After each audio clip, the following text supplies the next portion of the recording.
Paano nagawa ng GCash na maging pinakapopular na e-wallet app dito sa Pilipinas? From a simple SMS-based money transfer service para makapag-send ng pera, patungo sa pinakaginagamit na platform ngayon na may 94 million registered users. Naging game changer ang innovation at malaking ginhawa compared sa tradisyonal na paraan. But behind all this, malaki rin ang hamon sa kanila na gawing safe ang platform. In this journey, hindi lang tayo iikot sa history at success ni GCash. Pupunta rin tayo sa parte ng digital platform kung saan hindi lang electronic cash ang pwedeng mawala, but also the privacy, identity at detalye na ibinibigay sa kanila sa bawat pag-accept ng terms and conditions. This is the story of GCash.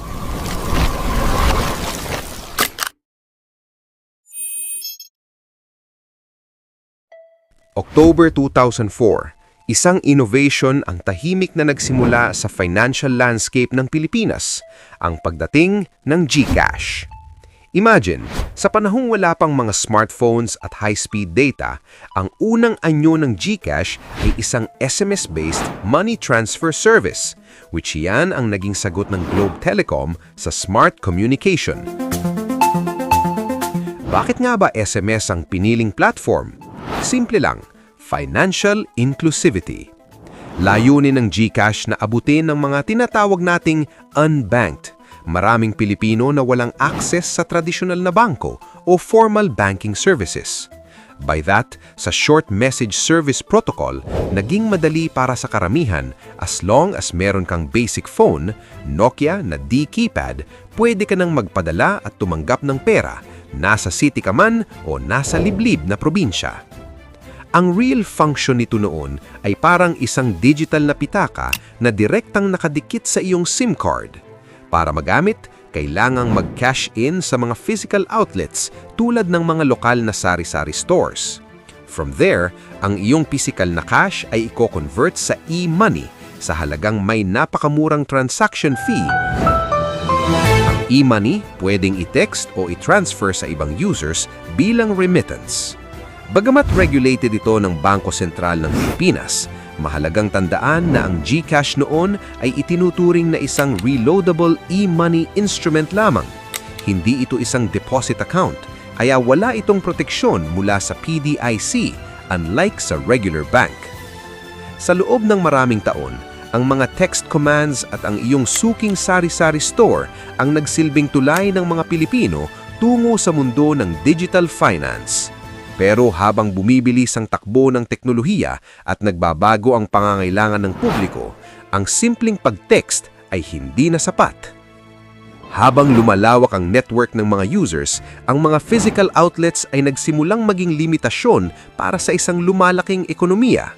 That's why in 2012, isang malaking desisyon ang ginawa ng GCash.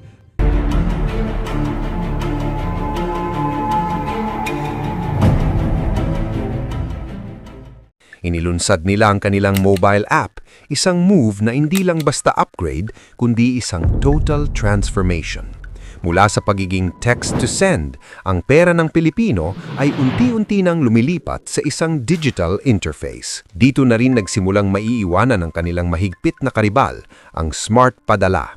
Habang ang smart ay nananatiling traditional remittance at nasa physical centers that time, the GCash was playing a different game. They weren't just moving money, they were building a financial ecosystem. Mula 2013 hanggang 2020, they're continuously adding features, QR payments, bills payment, InstaPay. Biglang naging norms ang e-money, specifically nung pandemic era, kung saan nagkaroon ng malaking shift sa lifestyle ng karamihan. That time dumanas na lockdowns, quarantines, at literal na tumigil ang traffic sa EDSA. Pero ang GCash naging magandang momentum at actually nag-boost pa nga ang cashless system. As of today, marami ka nang pwedeng gawin sa GCash app. GCash was no longer just a tool, it became a super app. But hindi yan ginawa ng GCash ng mag-isa o ng Globe. It was made possible sa tulong na rin ng ibang business giants. Nakipag-partner sa malalaking kumpanya, ang Ant Group ng Alipay, affiliate ng Alibaba, Ayala Corporation, and the Globe Telecom itself. Imagine, ang tech genius ng China, ang malaking impluensya ng mga Ayala, at ang connectivity ng Globe. This alliance, kumbaga Big Three in business, they redefined kung paano nagpapaikot ng pera ang bawat Pilipino. And through all that, naging successful ang kanilang innovation. Ang kanilang parent company na Mint ay naging kauna-unahang $5 billion unicorn sa Pilipinas. It's like naging bahagi na ng ating DNA ang pagkakaroon ng e-wallet. With over 94 million users today and still counting, GCash wasn't just a simple app anymore. Pero sa kabila ng patuloy na success, may madilim na anino na palaging nakasunod sa tech giant. Scams, frauds, hacking.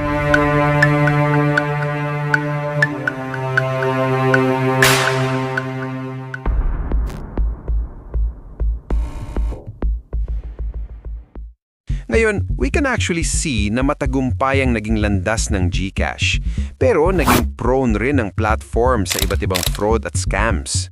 Ang pinaka-infamous na insidente ay nangyari noong May 8, 2023 nang daan-daang users ang nagulat ng missing funds mula sa unauthorized bank transfers. Ayon sa investigasyon ng National Privacy Commission, NPC, ang mga malicious actors ay gumamit ng mga phishing schemes na dumaan sa mga online gambling sites gaya ng Philwin at Topwin.com upang makapanloko ng mga users.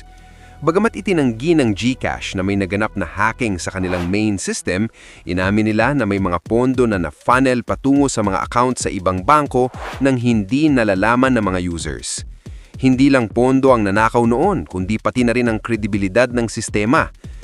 Bilang tugon sa talamak na scams, inilunsad ng GCash ang Double Safe feature noong 2023 na nangihingi ng facial identification bago i-link ang isang device. Binigyang diin din nila na ang seguridad ng MPIN at OTP ay responsibilidad ng bawat user at hindi dapat ito ibinabahagi kahit kanino. Ngunit para sa maraming users, ang pagbibigay ng napakaraming personal na impormasyon mula sa muka hanggang sa lokasyon ay parang lalong na-expose ang identity sa halip na proteksyon. Mas lalo pang uminit ang usapin nang lumabas sa mga critical security alerts tungkol sa pagbebenta ng GCash records sa dark web.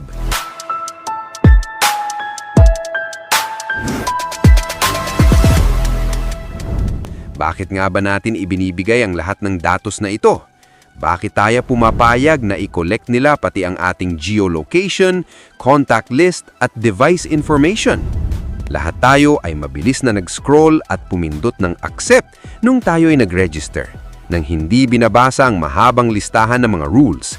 Pero alam mo ba na sa oras na i-download mo ang app at i-accept ang term and conditions, ang lahat ng datos na inilagay mo ay legal mo nang ipinauubaya sa platform at sa kanilang business allies. Actually, kahit i-delete ang account, hindi instantly mawawala. From 5 to 10 years, they'll keep it.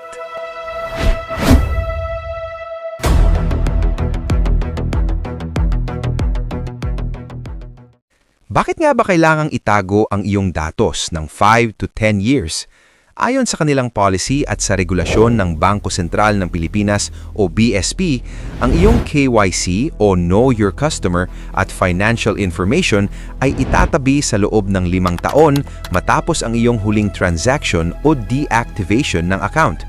Ngunit, kung ang iyong impormasyon ay naging bahagi ng isang ongoing investigation, maaari itong itago ng hanggang 10 taon depende sa utos ng korte. Hindi ito bullshit policy lang. Sabi nila ay kailangan talaga yan upang makasunod sa mga batas laban sa money laundering at upang ma-monitor ang mga suspicious activities. Kaya hindi basta binubura ang digital footprint ng bawat user.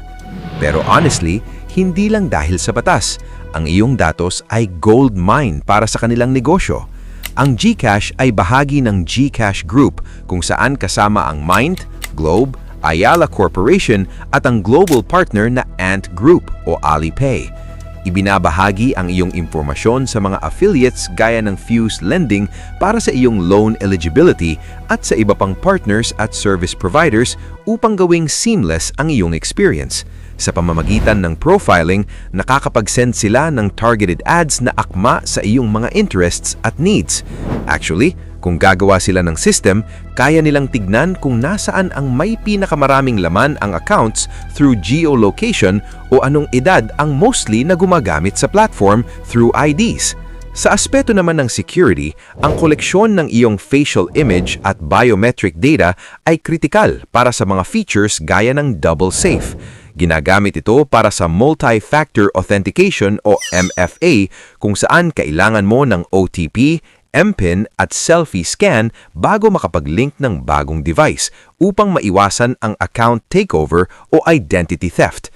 Sa madaling salita, ang pagbibigay ng iyong datos ay ang kapalit para sa seguridad at convenience na hatid ng app. As of today, available na ang GCash Overseas sa mahigit 200 bansa. Dahil dito, ang GCash ang naging #1 finance app at ang pinakamalaking cashless ecosystem sa bansa. Nagawa nilang bigyan ng financial access ang mga unbanked Filipinos sa paraang hindi nagawa ng mga tradisyonal na bangko sa loob ng maraming dekada. The story of GCash is a success. However, sa likod ng convenience, hindi nawawala ang banta ng security breaches at ang fragility ng system na pwedeng gumuho sa isang iglap. Narating na ba natin ang point of no return? O hindi na natin maaalis ang cashless system? Paano pa papalawakin ng GCash ang kanilang legasiya at gaano sila kahanda, if ever, na magkaroon pa ng malawakang breaches, scam at system glitches? Well, upon this journey, alam natin na hindi lang basta pera ang pwedeng mawala. Pwede ring mapasakamay ng iba ang ating digital birth certificate na ibinigay natin sa kanila. If you enjoyed this episode of Pilipino Story, huwag kalimutang mag-like and subscribe. At kung may gusto kang i-share na experiences sa Super App, drop it on the comment section. Keep safe and enjoy the innovation. See you in the next one, and until next time.